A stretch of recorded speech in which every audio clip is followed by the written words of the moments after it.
Yo guys, welcome back to Tiny Leaf. Super excited to have you back with us today. We are going to be teaching you the seed to harvest on a bull's blood beet. We actually grow 3 different beet varieties here at Tiny Leaf Microgreen Farm. We do a Swiss chard, a golden beet, a red beet, actually 4 varieties I lied, and a bull's blood beet. And today we are going to be demonstrating a bull's blood beet just because it's one of my favorite crops to grow here. Just from a garnish perspective, it has beautiful color on a plate. You can juice these little beet shoots.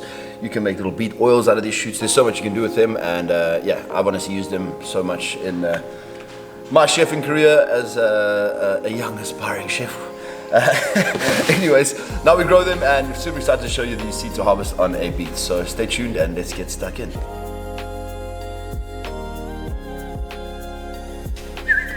Okay, so beets, bull's blood, cheat code. It is a covered crop, like you can see. We use 35 grams of seed and we Zerotol and stack them. So just a nice and easy way to remember. I know you've seen that in the last 2 videos, but just good to kind of get this imprinted in your brain because it's a nice easy way to do seed weigh-ups. You can go ahead and weigh up 20 or 30 flats of this and you know what your protocol is for your kind of crop with the initial stages of getting your mise en place done. So let's go ahead and measure up some beet seeds. We're looking for 35 grams. Let's go ahead and whack out 35 grams of these seeds.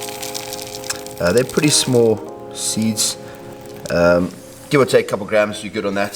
So just to quickly let you guys know, we get these from Johnny Select Seed. We have had a few issues with the germination of seeds from different suppliers, so we just felt like Johnny's been one of our most reliable beet seed suppliers. So yeah, the seeds actually come in different shapes and sizes as well. Obviously, I mean, that's a standard beet seeds look, but these bull's bloods are nice small seeds and they have had extremely good germination for us at the farm. So looking forward to showing you how these progress throughout the stages of their growth.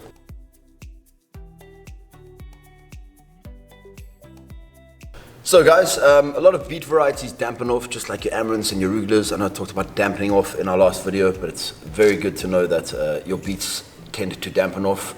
A lot of factors that could cause dampening off in beets is poor germination and seed grouping, and then obviously if you're over-watering your beets, that's definitely something you're gonna have to perfect throughout the growing procedure. So as we show you the different life stages of our beets, I'll talk about techniques in watering beets and just things to look out to avoid any sort of dampening, and we'll try to get you through a successful grow of a beet tray.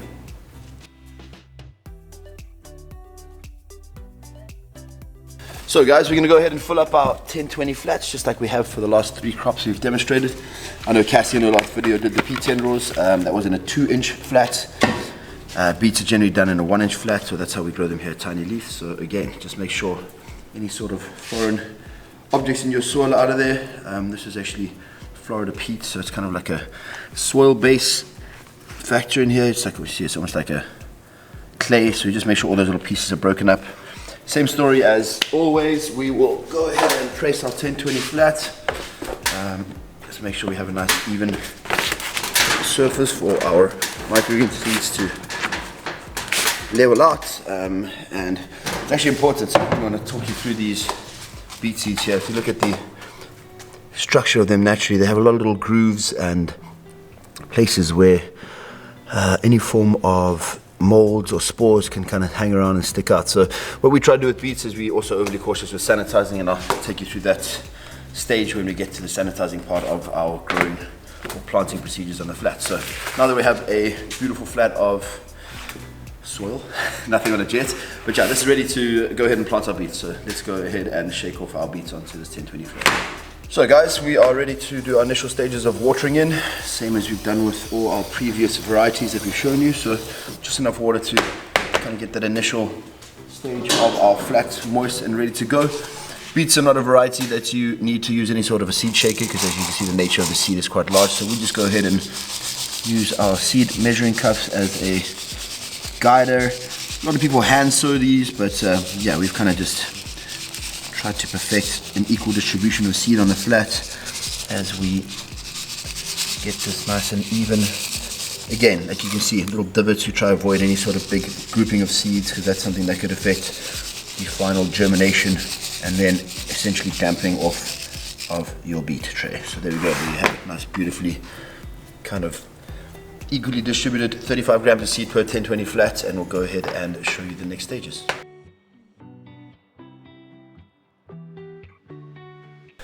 So guys, first stages of a beet. Now that we have spread our seed evenly on our 1020s, we will go ahead and double sanitize. We've talked about this in our grow, but that's Zerotol, and then we just do a nice little 3% hydrogen peroxide to be super safe watch keepers here. Once we have sterilized or sanitized our tray, should I say, we'll go ahead and add enough soil to cover the seed evenly. Yeah, there's different ways and things to cover beet seeds with. We tried vermiculite once, had successful growing with it, but had some dampening off issues. And yeah, we've gone back to a soil cover. And just like cilantro, what the soil does for these beetroot seeds is allows them to kind of stay underneath that layer of soil, and then you get a clean end product of covered beets that will shoot through the soil and leave the seed hull underneath. So your end product is substantially good and has no issues with any of that seed poking through the canopy. Once we've done that, there's enough cover on there, none of the beet seeds are showing. We'll just use our stomp again, and that's a nice flat surface. As you can see, there's not many beets showing there. We'll flick over to our misting function, not the jet, and we'll just mist in enough. So beets take quite some time to germinate, 3 to 5 days, just depending on your environment. So we'll give them enough water to get through a full germination stage. And yeah, that's looking like a pretty solid tray. Again, not enough water to go through and soak up, but you know, as you get better at microgreen farming, as you start understanding crops, you'll feel that that's enough water to get it through germination. And yeah, that's kind of where we stand right now for beets. So just gonna quickly clean up this table and we'll go ahead and stack these up. So guys, we do stacks of 5 again. We'll go ahead and sanitize the bottom of, or the top tray of our flats, and then like we've done previously, sanitize the bottoms. That's obviously going onto another seed essentially. I mean, that's already sanitized, so this is just an example. This is another top crop, so we'll go ahead, and this is a weighted crop as well, so that is our beets. Those will sit in germination from 3 to 5 days, and I'll actually go through a few of the germination stages and show you what they look like. Again, it's a cover crop. The first 2 days don't really do too much, but I'll show you what they look like when they are coming out of germination, and you'll be impressed to see the first stages of germ, so stay tuned.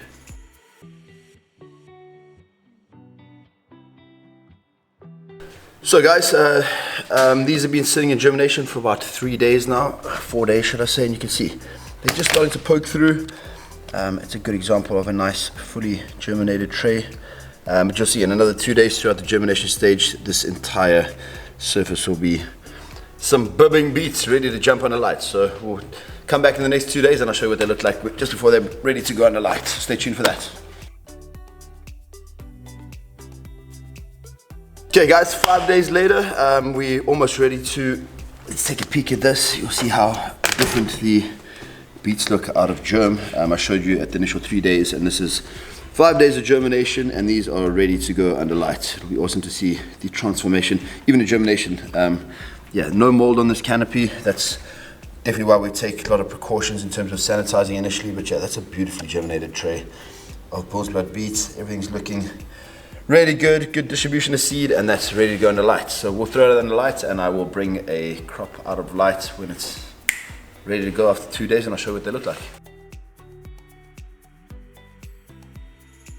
So guys, these have been sitting under light for about 2 days now. You can see that those first little cotyledons pop out, and yeah, it's, as you can see, it was compressed initially from having a weight. It's a weighted crop, so they start looking a little weird initially, and looks like they're not going to do much, but they start growing towards the light, and then all those little kind of stems will straighten out throughout the grow, and you'll get some beautiful bull's blood. So that's 2 days under light, and I'm going to take you through the next 5 day journey of bull's blood beets, and you will see what it looks like in the next 5 to 7 days.